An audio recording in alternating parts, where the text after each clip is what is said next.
Hi అండి. Welcome back to our channel. Stay tune for bus. అందరూ ఎలా ఉన్నారండి?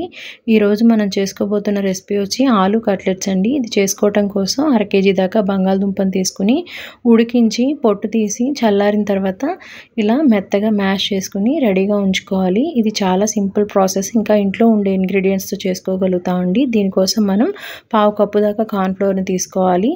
ఒక 1/2 కప్పు దాకా శనగపిండిని కూడా తీసుకోవాలి. ఇందులోకి చాలా తక్కువ ఇంగ్రీడియంట్స్ అండి.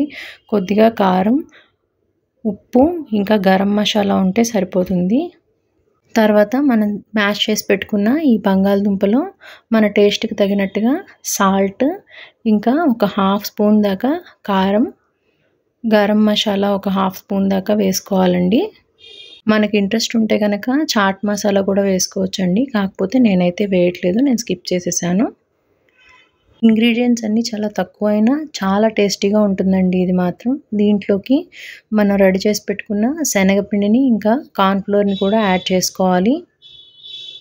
తర్వాత ఇవన్నీ బాగా మిక్స్ అయ్యేలాగా ఒకసారి చేత్తో బాగా కలుపుకోవాలండి. తర్వాత బాగా వాష్ చేసి పెట్టుకుని కొంచెం గట్టిగా ప్రెస్ చేసిన కొత్తిమీరను కూడా ఇందులోకి వేసుకోవాలి.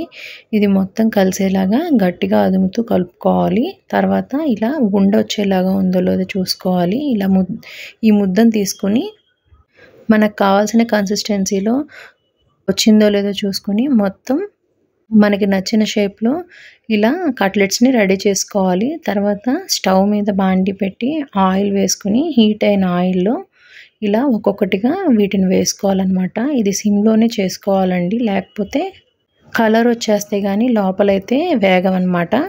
ఆయిల్లో వేసిన తర్వాత 1 నిమిషం ఆగి పక్కకు తిప్పుకోవాలి.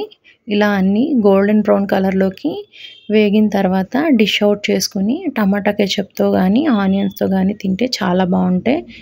రెసిపీ మీకు నచ్చినట్టయితే please do like, share and subscribe. Stay tune for bus.